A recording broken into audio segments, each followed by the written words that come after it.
Coffee भी ख़त्म हो गई। सेम ज़िंदगी के अंदर भी संघर्ष ख़त्म नहीं होता, कंटिन्यू करते रहो करते रहो करते रहो। इसी बात पे कहानी सुनाता हूँ।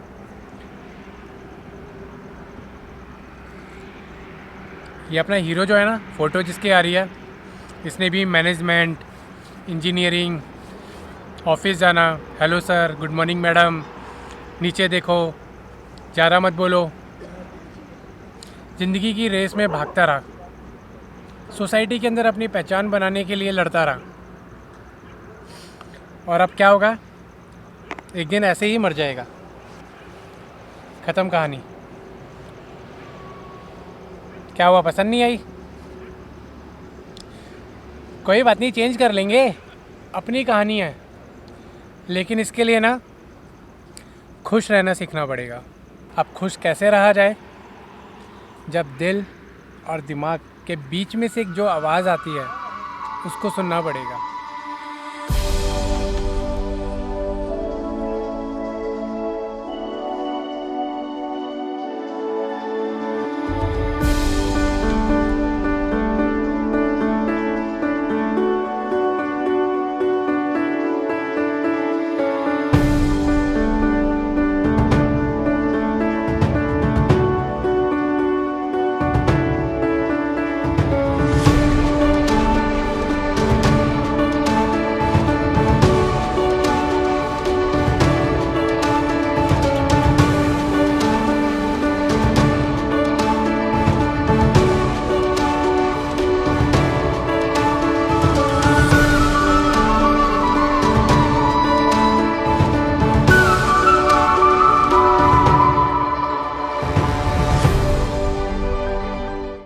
ओके, तो अभी अपने राहुल भाई मिले थे, one of our subscriber family. तो इन्होंने एकदम से गाड़ी से हाथ दिया और साइड लगवा लिया। मैं एक बारी को डर ही गया था, भाई साहब क्या हो गया ये।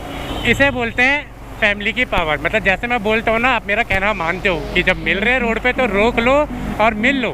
तो ऐसे ही मिलते रहना चाहिए, तभी जर्नी में 4 चांद और लगते हैं।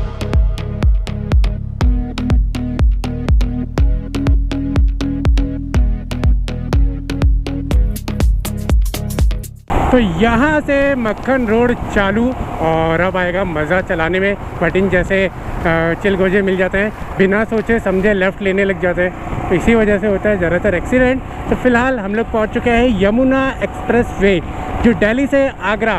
दावा करते हैं कि आप 2 घंटे में यहाँ से अपना आगरा पहुँच जाओगे। अगर स्पीड पे कंट्रोल रहा तभी पहुँचोगे, अगर आउट ऑफ स्पीड कर दी ना तो फिर कहीं और ही पहुंच जाओगे। तो फिलहाल कवर करते हैं फटाफट से यहाँ से जर्नी, क्योंकि बहुत तेज़ हो रही है धूप और मेरी बॉडी हो चुकी है बिल्कुल स्वेट। तो थोड़ा हवा खाते हैं और आप लोगों को एक रोड का सीधा वाला व्यू चुटकी में दिलाते हैं।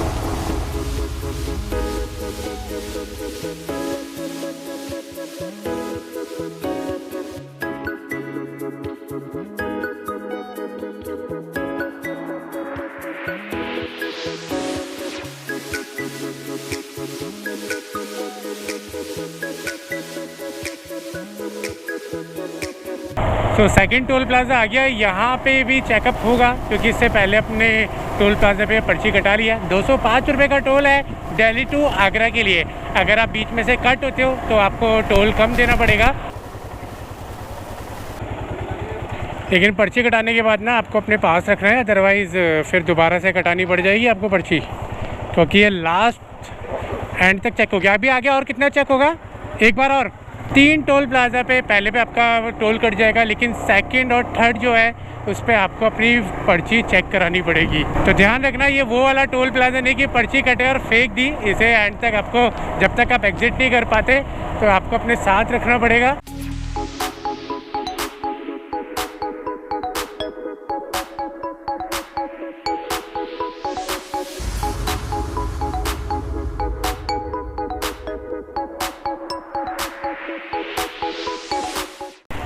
देश के सबसे लंबे expressway Agra to Lucknow पे आपका स्वागत है। और हम लोग यहाँ कटाने के लिए खड़े हैं। क्या, अरे यार, टोल, हर चीज़ का डबल मीनिंग मत सोचा करो। तो अपना टोल पे करते हैं, देखते हैं कितना चार्ज होगा। लखनऊ भैया, कार्ड हो जाएगा ना? नहीं,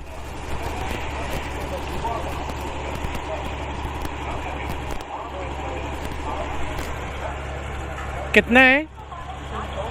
300। 300 रुपीज़ का टोल है बाइक का लखनऊ तक का, और अगर आप गाड़ी से आते हैं तो पूरा 600 रुपये आपको देना पड़ेगा। 1-2 रुपये बच जाएंगे तब समोसा वगैरह खा सकते हो। तो फ़िलहाल मैं भी वही सोच रहा हूँ कि समोसा वगैरह खा लूँ, बट मुझे इतना क्राउड में रुकने का बिल्कुल भी मन नहीं है। तो अब अपन क्या करें भाई साहब, पिछवाड़ा दर्द हो गया इस बार तो चला चला के। क्या सनसेट हो रहा है, और सनसेट के साथ साथ जितना खूबसूरत ये इस टाइम सनसेट है, सेम ऐसे ही रास्ता मुझे मिला दिल्ली से यहाँ तक। भाई साहब क्या बताऊँ आपको कि जैसे ही मैं चढ़ा यमुना एक्सप्रेस वे पे, अपनी निम्बस क्या परफॉर्मेंस दे रही थी यार आज की। एक्सीलरेशन दिए जा रहा हूँ और ये भी रुकने का नाम नहीं ले रही। एकदम 140 मैंने टच कर दिया। अमेजिंग यार, मज़ा आ गया आज निम्बस को चला के। हमेशा हम लोग व्लॉग शुरू करते हैं घर से, पेट्रोल पंप से, तो आज मैंने सोचा क्यों ना बीच रास्ते से अपना व्लॉग स्टार्ट किया जाए। फिलहाल मैं भी रुका हुआ हूँ टोल प्लाजा के ठीक पास में। अभी टोल हम कटा के आ ही रहे हैं। फिलहाल मैंने सोचा था कि मैं यहाँ रुक कर अपना थोड़ा सा नाश्ता वगैरह करूँगा, कुछ खाऊँगा पीऊँगा। लेकिन क्या हुआ, पीछे की तरफ एक बस दिख रही होगी आपको यहाँ पे, तो इसने जैसे ही रुका तो पूरी पब्लिक इसने उतारी अपनी बस की, और सारे के सारे बाथरूम करने यहाँ पर आ गए। मतलब कि दबा के पूरी बस ने यहाँ पे बाथरूम किया। मेरा देखते ही मूड इतना ख़राब हो गया। अगर कोई बस में से अगर कोई ड्राइवर साहब अगर देख रहे हो ना इस व्लॉग को, तो प्लीज़ मुझे पता है आप लोग नहीं कर दोगे, लेकिन जितने भी आपके नॉन में तो उनको ये सलाह देना कि ऐसे ना करें यार। अपना बाहर शौचालय भी दे रखा है, इससे पहले वहाँ पे यूज़ कर सकते थे। ये तो गंदगी फैलाने वाली बात हो गई। तो कैसे होगा हमारा स्वच्छ भारत अभियान पूरा।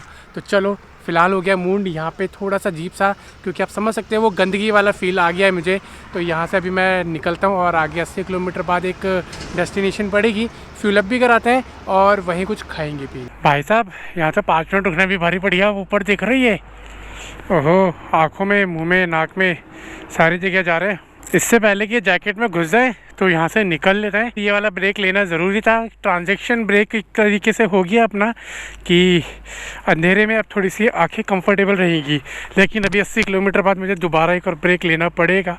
बहुत तेज़ भूख लग रही है, कुछ गधों की वजह से ये वाला ब्रेक ख़राब हो गया।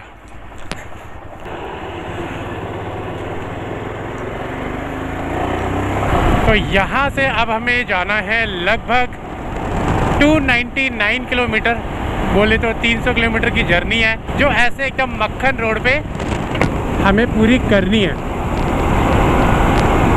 तो अभी अपनी फॉग लैम्प चालू है, तो इसके मेन एचजेजी लाइट भी ऑन कर ही देते हैं, क्योंकि अंधेरा कम हो गया और आप लोगों के साथ व्लॉग भी शेयर कर रहे हैं। हमेशा से बहाने रह रहे थे कि लाइट ख़राब है, रात को व्लॉग नहीं कर पाऊँगा, लेकिन आज कोई बहाना नहीं है। तो यहाँ पे जय श्री गणेश करते हैं, जय श्री राम। उम्मीद करता हूँ आपको रोड अच्छे से दिख रहा होगा, बढ़िया करके ज़बरदस्त।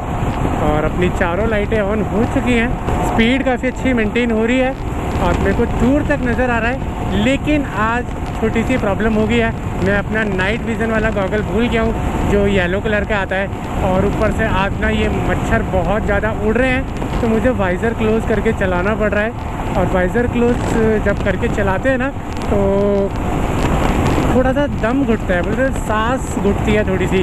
तो इस चक्कर में आज ऐसे ही मैनेज करना पड़ेगा। मतलब शुक्र है अपना विंडशील्ड लगा हुआ है, तो इसकी वजह से काफ़ी बचाव हो रहा है। और इसकी हालत देख लो, थोड़ी सी देर में इतनी बुरी हालत हो चुकी है। टोल से निकल के मैं पहुंच गया हूँ, जो बीच में एक हाईवे पे स्टॉप बना हुआ है खाने पीने के लिए। तो टोल पे मुझे बताया था कि 80 किलोमीटर के बाद पड़ेगा, लेकिन सही करेक्ट 92 किलोमीटर के बाद पड़ा है। अगर कोई इस हाईवे पे आ रहा है एक्सप्रेस वे पे, तो ध्यान रखना, टोल कटाने के बाद 92 किलोमीटर के बाद फूड स्टॉपेज पड़ेगा, ठीक साथ में 101। ओके, लेकिन सर बता रहे हैं कि 101 किलोमीटर के बाद पड़ेगा। तो ध्यान रखिएगा, अगर कोई एक्सप्रेस वे पे आ रहा है तो 100 किलोमीटर चलाने के लिए आपके पास फ्यूल होना चाहिए, अदरवाइज़ आप बीच में अटक जाओगे, नहीं तो फिर एग्ज़िट लेके भराना पड़ेगा।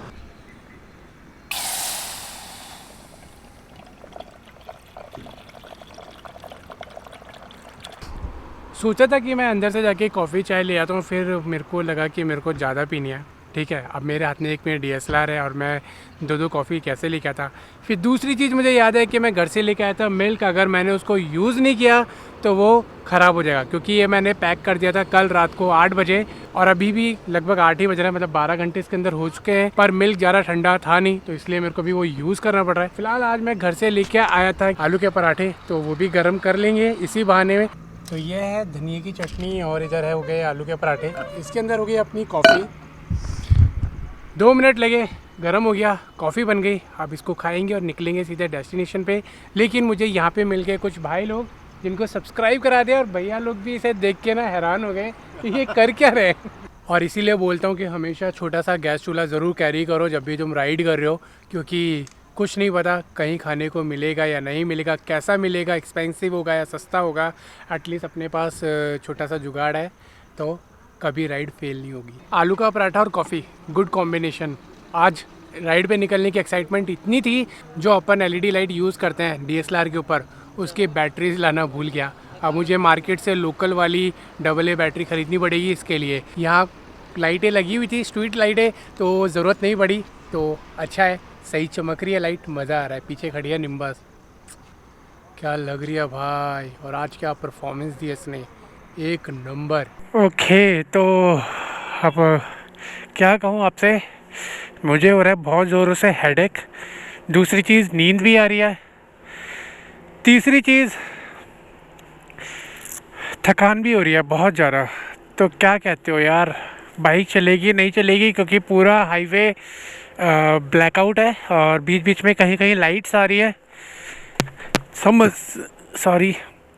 समझ नहीं आ रहा क्या करूं। सो फाइनली मैं आ गया हूँ जो फूड कोर्ट पे रुका था उसके ठीक बैक साइड में। और अभी हुआ क्या कि सर में बहुत ज़्यादा तेज़ से दर्द होने लग गया, और यहाँ पे एक पुलिस की जिप्सी भी रुकी थी। उन्होंने कहा कि अगर आप आगे जाते हो तो बाइक को थोड़ा धीरे चलाना, क्योंकि रात के टाइम पे नील गाय और जंगली सूअर रात को रोड क्रॉस करते हैं, तो हो सकता है अगर बाई चांस क्रॉस करें और आप स्पीड में हो तो आपका बैलेंस बिगड़ जाएगा। दैन मुझे थोड़ी सी नींद भी आ रही थी और हेडेक तो हो ही रहा है, तो सोचा यार अब क्या करूं। फिर मुझे याद आ गई अपनी छत्तीसगढ़ वाली राइड, जब मैं गया था और रिटर्न के टाइम पे इसी वाले हाईवे से वापस जा रहा था दिल्ली। तो हुआ क्या था कि चलाते चलाते मुझे लग गई थी आँख, और मुझे नहीं पता कि मैं कितनी देर के लिए सोया, लेकिन मेरी जब आँख खुली ऑलमोस्ट बाइक में और डिवाइडर में 2 फीट का गैप रह गया था। अगर मेरी आँख नहीं खुलती तो उस दिन काम हो जाता। तो वो वाला फोबिया मेरे माइंड में चल रहा है, तो मुझे कुछ समझ नहीं आया। तो सोचा क्यों ना अपना कैंप कर लिया जाए। तो रास्ते में आते टाइम अपने को मिले थे कुछ भाई लोग जो केरला से ट्रैवल कर रहे हैं, तो वो लोग यहाँ आज स्टे कर रहे थे। तो सोचे क्यों ना उन्हीं लोगों के साथ कैंपिंग कर ली जाए। तो इधर बैक साइड में लगाया हुआ है कैंप। आपका नाम? Naufal Ahmad, Munawwar, Usman. Actually problem यह है कि इनको हिंदी थोड़ा थोड़ा आता है और मेरे को केरला बिल्कुल भी नहीं आता है। बाइकिंग कैटेगरी अगर एक साथ मिल जाए, भाई लोग मिल जाए, तो कोई दिक्कत वाली बात नहीं होती है। तो यहाँ पे लगाते हैं टेंट और नाइट स्टे करते हैं, फिर सुबह निकलेंगे लखनऊ के लिए।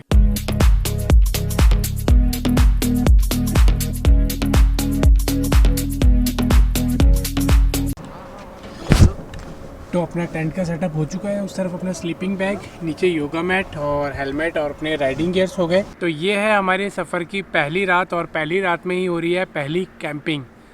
तो आज का एक्सपीरियंस कुछ अलग रहा, और ये तो अभी शुरुआत है इस सफ़र की, और पता नहीं ये सफ़र हमें कहाँ तक लेके जाएगा, क्या क्या करवाएगा। क्योंकि इस बार मैंने टोटल नेचुरली छोड़ दिया है, सब कुछ भगवान के भरोसे, और मैं निकल पड़ा हूँ अपनी निम्बस को लेके। अब पता नहीं, जहाँ जो होगा वो हम लोग करेंगे, कुछ भी प्लानिंग के साथ नहीं करेंगे, जो नेचुरली होगा वही करेंगे। तो जो नेचुरली हो रहा है वो मैं आपके साथ शेयर कर रहा हूँ। तो एक काम करते हैं, अभी मैं करता हूँ व्लॉग एडिट। जो ये अभी मैं रिकॉर्ड कर रहा हूँ इसको एडिट कर रहे हैं ताकि आप सुबह देख पाओ। और मीटअप भी रखा है हमने लखनऊ के अंदर, तो इंस्टाग्राम पे फॉलो कर लेना, टाइमिंग बता दूँगा, आज ही मीटअप होगा। जो भी होगा प्लेस का नाम मैं इंस्टाग्राम पे अपडेट कर दूंगा। तो फिर भूलना मत, मिलने ज़रूर आना लखनऊ में। तो सुबह निकलते हैं जल्दी यहाँ से और करते हैं अपने कैंपिंग की शुरुआत अर्ली मॉर्निंग के साथ। उम्मीद करता हूँ वीडियो पसंद आया तो लाइक कर देना, चैनल को अगर सब्सक्राइब नहीं किया तो सब्सक्राइब कर देना। बाकी इंस्टाग्राम का लिंक मैंने डिस्क्रिप्शन में दिया, जाके फॉलो कर लो। बाकी बिताते हैं आज रात कैंपिंग में एक नया एक्सपीरियंस विद हाईवे लाइफ के साथ। चलो गुड नाइट।